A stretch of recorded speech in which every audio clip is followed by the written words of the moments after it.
in the balcony. Hi to you too. Okay, yeah, I don't know what I'm doing here either. And this is why I wore the hat so that I can almost see some of you, because I think I might know some of you. Where are you, Raleigh? Are you here? Oh, okay, hi. I couldn't see you.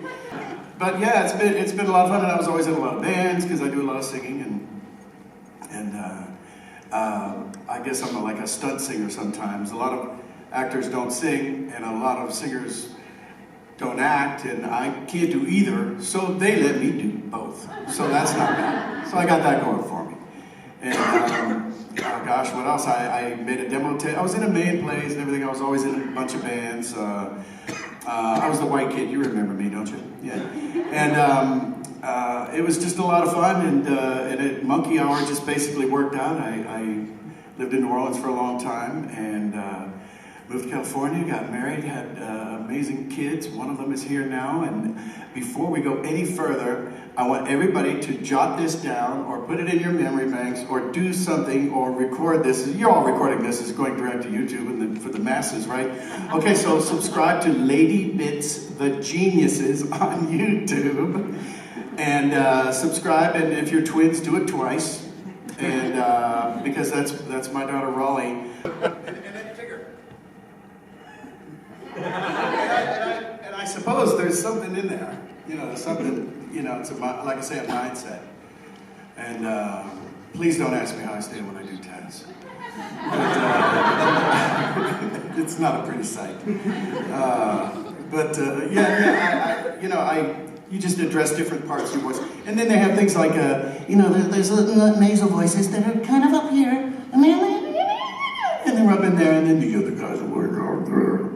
And that trick to doing that, by the way, is everybody goes, is that a slow motion vocoder? No.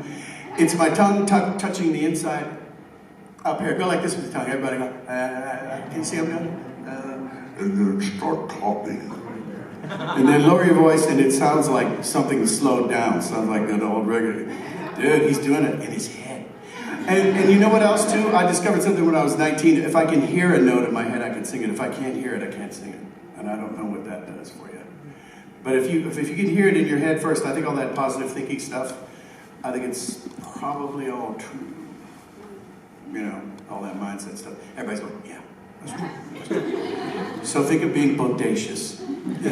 And you will be. Did I answer your question at all? Not really. What's that? I didn't. Yeah, see, I told you, I'm no fun at all, dude. Now, just, take care of yourself, and if you get a cold, use that.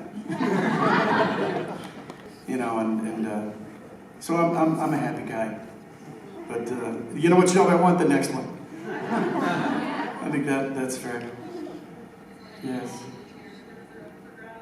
Oh, yeah, well, oh gosh, yeah, there's, I think I'm allowed to say this. There's a movie coming out, Smallfoot. I don't know when, but it's just the legend of Bigfoot in reverse. We are the legends. It's told from the Yeti point of view, and they're all going, oh no, there's no such thing as a Smallfoot. No.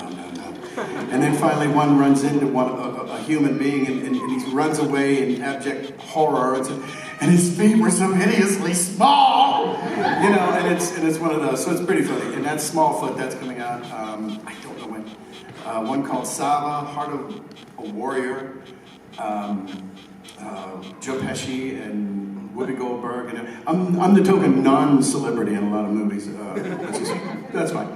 And Get Shorty, which will be my third film with John Cleese. Thank you so much. I'm his stooge. Big surprise. And another one called Charming. And I'm King Charming. I didn't know that was a family name, Prince Charming. And it turns out it was a curse, and my close personal friends, Avril Lavigne and Demi Lovato,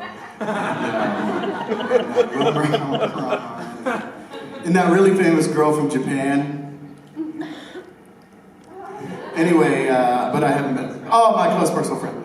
And and it's Charming, and I'm Charming's dad. So, coming to a theater near you, you'll feel the difference. Because they came from literature, they've been around since the 20s, and And they're kind of like evergreens, you know, they're not tied to a trend or anything, they're not pogs. So, you know what I mean? So that's kind of cool, but I've always loved them, and they're in their own category, but Darkwing Duck is way, way up there, because I just love that guy.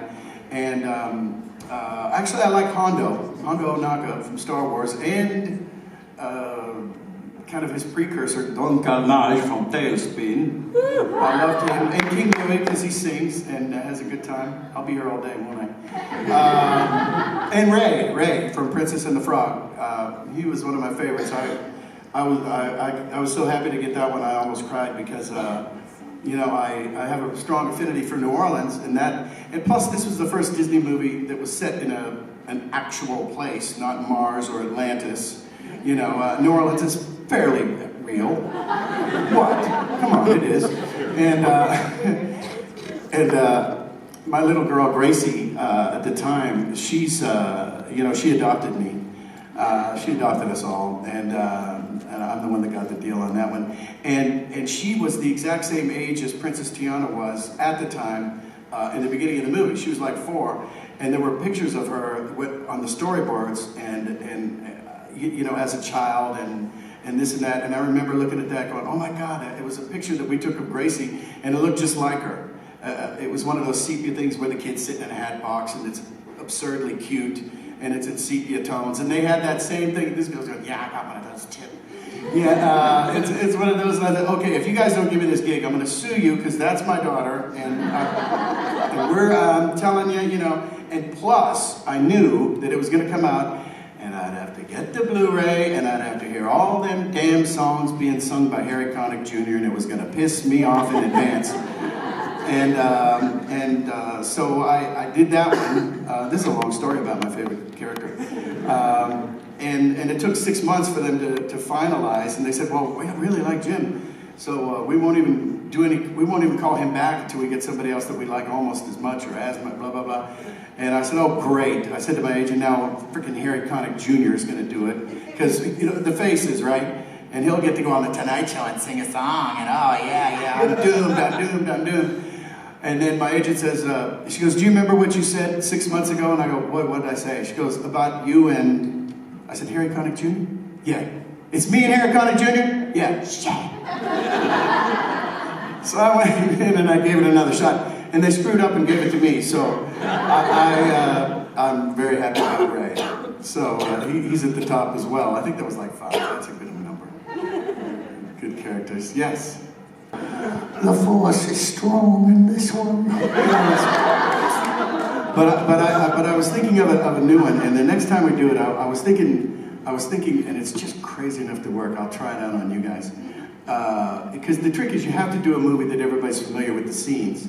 Everybody knows how it really went.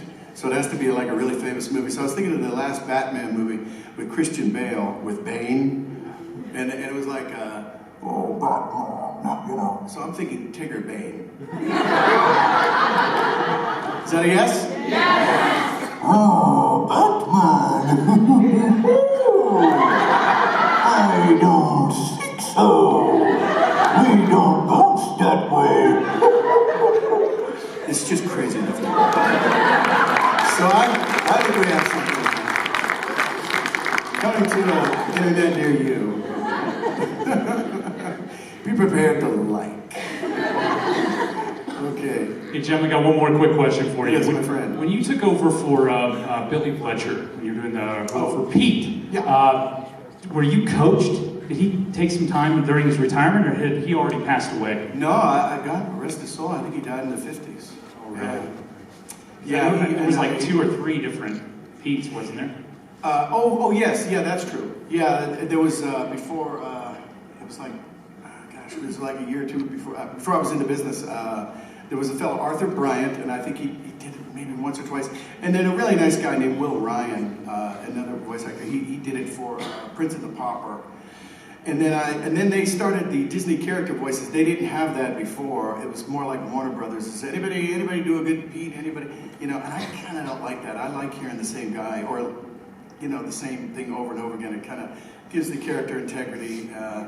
But since they started Disney character voices, where this guy does that, this one, she does that, you know, I've been Pete since then, but sadly I've never met him, and I never met Sterling Holloway either. I came so close, and again before I was in the business.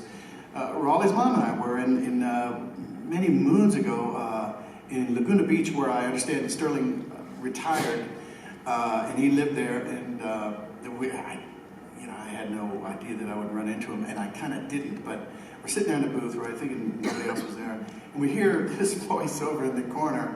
The waitress walks over. Well, have we decided what we're going to have for lunch today, sir? And I hear, I believe I shall have the chowder. and you hear that, and you go,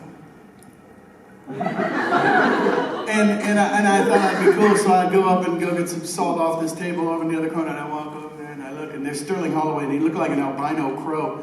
He's got all this white hair all over the way. They go, it's him, because he did a lot of stuff from on camera too, and so you could recognize him. And I wish I had the guts to go up and say hello. I mean, never in 1,000 years did I ever think that I would end up taking over his character years later. But so I did almost meet him. God rest his soul. And Paul Winchell, to complete the answer, I knew him rather well actually, and I knew his daughter April. Paul Winchell was Tigger, by the way, in case the original Tigger. And I knew him rather well, and and it was so sweet. He, his health was winding down, and then he finally had a stroke. And the way he described it to me, he goes, "All I can see is right between here, kid." And I said, "Oh God, Paul, you're breaking my heart, And he said, "Yeah, well, do me a favor, take care of my little buddy." I went, "I will." Yes, Mr. Winchell. So yeah, so I got to meet him, and so there you have it.